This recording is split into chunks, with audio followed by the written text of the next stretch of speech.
What's going on, boys? I got the college football picks for you for Saturday, August 30th. Now, as per usual, before we get into anything, if you guys could please drop a like and subscribe, that would help me out a ton. Now, just to talk about our picks for yesterday, our picks for today have not gone yet, but I can talk about our picks for yesterday. They did go really, really well, actually. Obviously, missed that Smothers play by just a little bit, so that kind of sucks for us. However, Brendan Sorsby didn't even get close to his passing yards line, which was perfect for us because we took the under. Ncaa Hunter absolutely slammed his receiving yards. And then over on VIP, we actually swept. I don't know how they didn't give Billy Edwards a DNP because he got pulled like halfway through the second quarter, but they let it go through, so I'm cool with that. Emmett Johnson smashed his line. Really, everyone we took, apart from Smothers, had a really, really good day. So we did go up another 4 units in VIP yesterday. Absolutely loved that. But yeah, man, that Smothers play really, really hurts. He only needed like 13 yards in the fourth quarter to cash. They gave the dude 1 carry and he had like -2 or -3 yards. So that absolutely sucks. But gonna not harp on that for too long. Obviously, our plays for tonight about to start in about an hour here, but I'm gonna do things a little bit differently here today. Obviously, we have a ton of stacked games for tomorrow. Ohio State, Texas being the huge one, and then obviously Clemson, LSU being another big one. So because we have so many good games, I'm taking those top two. Obviously, Texas, Ohio State, LSU, Clemson. Like I just said, gonna take those two. I've got two different plays for both of those games for you guys. So we're just going to get into it. We're going to go in order. We're going to start with that Texas-Ohio State game. With that being said, our first pick is going to be Brandon Inniss.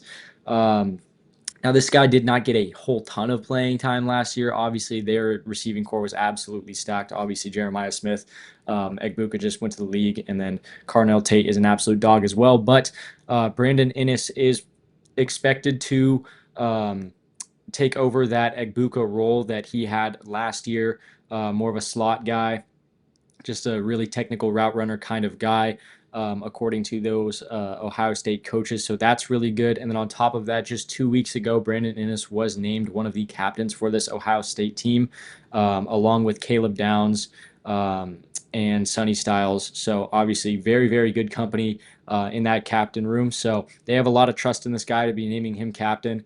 They're giving him Egbuka's role from last year, which is obviously a huge role for him to fill. But this guy is extremely talented, extremely skilled. I think that he will not have a problem filling that role at all. Obviously, this is going to be a huge game, especially for those younger guys with not a lot of experience. Obviously, playing a team like #1 ranked Texas with the squad that they have, especially the defense they have, is going to be very, very tough for these guys. But this line's at 27.5. I don't think it's going to be that hard for Brandon Inniss to cover this line at all.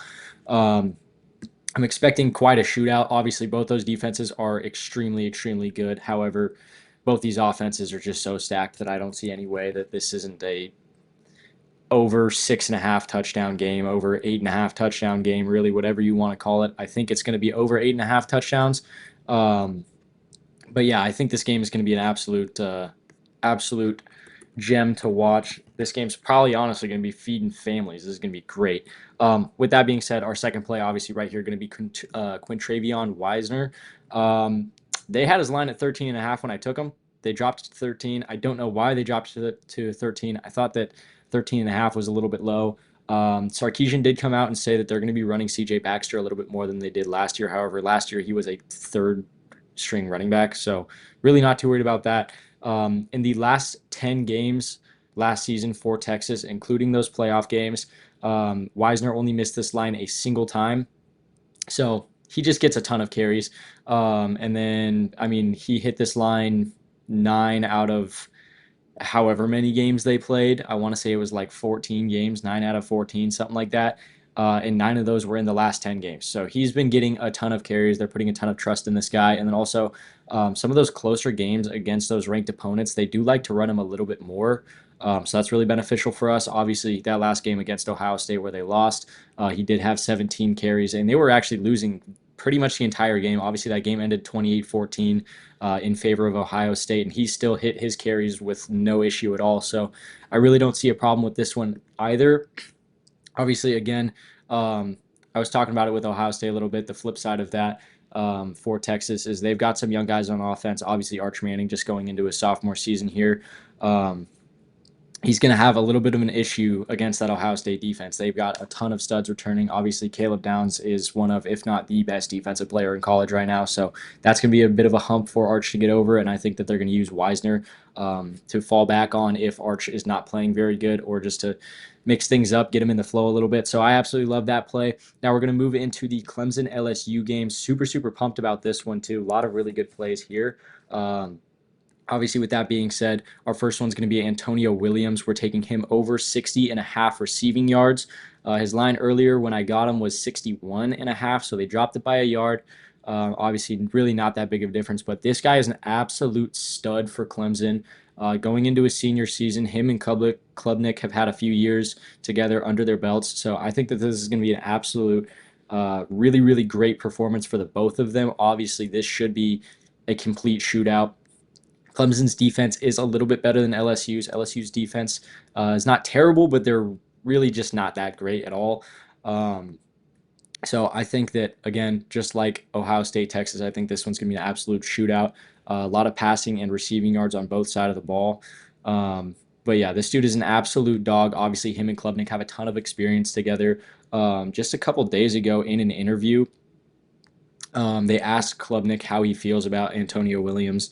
And let me pull up the exact quote because he was high key glazing the kid, but really good from a betting standpoint because their relationship seems to be really, really good at the moment. Um, if I can find it. Yeah, he said Antonio's feel for the game is unlike anybody I've ever been around. His ability to feel for the field, a spatial awareness and timing, it's unbelievable. So Klubnik absolutely loves this dude like a ton. I think Williams feels very, very comfortable with catching passes from Klubnik as well. I think that these guys are going to be an unstoppable duo this year. Obviously, Klubnik is like second in Heisman watch right now. So absolutely love that. Obviously, 60.5 when the game is probably going to go how it's going to go will be extremely favorable for us. Now, Clemson is favored to win that matchup by -4. So, no matter how you put it, it's going to be a close game, whether it's high scoring, low scoring. It's going to be a close game, going to be a shootout there. But obviously, along that same premise, we are taking Garrett Nussmeier over 87.5 passing yards. All these lines are dropping. I got Nussmeier earlier at 289.5. But obviously, Nussmeier is an absolute dog. Yes, he missed a couple of these games by really not that many yards. So I'm really not worried about it that much. Obviously, Alabama's defense last year was pretty dang good. Florida did not have a bad defense either. Oklahoma's defense was very solid there. But this dude's picked up a ton of weapons in the transfer portal. Obviously, Nick Anderson being the big one. Dude's like 6'4", absolute dog of a wide receiver. So that should be really, really good for him. They've got Caden Durham back, so that should be really good for their run game. But also, that dude's just very good at catching passes. Obviously, Nussmeier went for over 4,000 yards last season. I don't see any reason that he wouldn't have a equal, if not better, season with the kind of weapons that he has. Aaron Anderson on the other side of Nick Anderson as well. He's got two absolute stud receivers, dual threat running back. I think that this will be a great season, a great game for Garrett Nussmeier. I think he's got all the right pieces around him. Same offensive coordinator, same everything. So nothing really changes there for Nussmeier.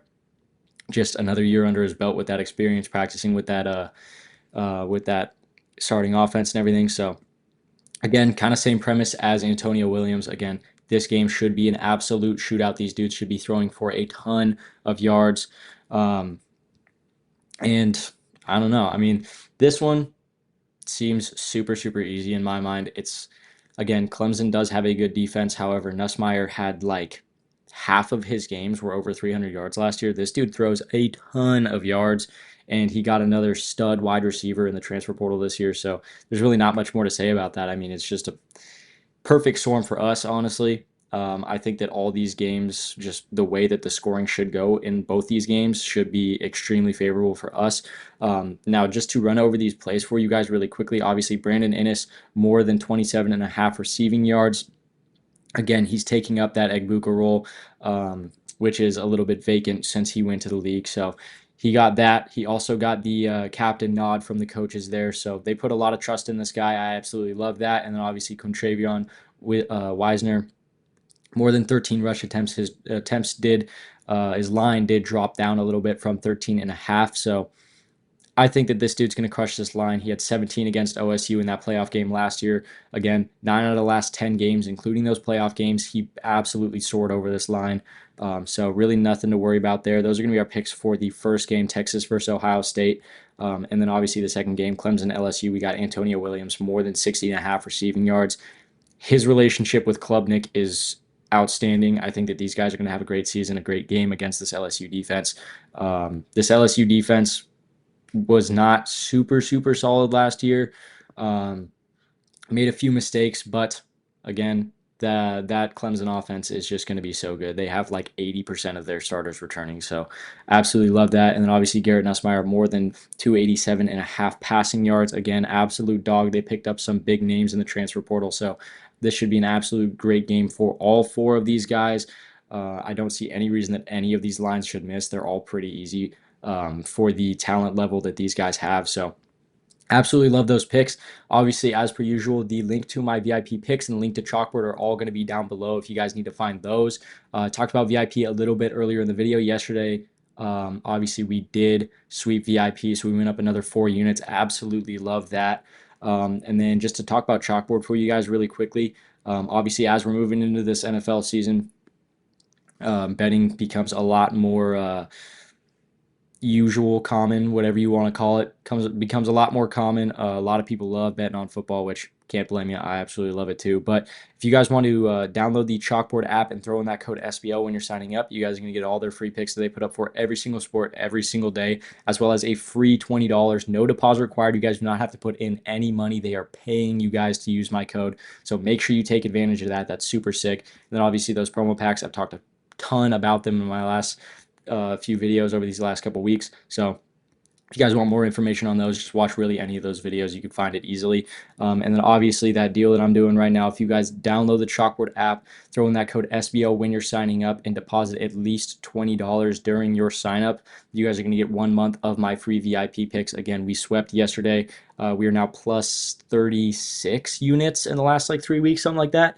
So really good numbers there. Obviously, again, all you have to do is download the Chalkboard app during your sign up, use code SBL, deposit at least $20, and then my email is down below. It's going to be in the description of all of my videos. Just shoot me a quick email, let me know, and I'll get that 1 month of free VIP to all of you guys. So absolutely sweet deal there. But other than that, boys, got nothing more for you today. Absolutely pumped for these games tomorrow. Once I finish posting this one, I'm going to go watch that Auburn-Baylor game. That should be an absolute gem to watch as well. But other than that, boys, again, nothing more for you guys today. So I'm going to get out of here. I love you guys. I will see you tomorrow.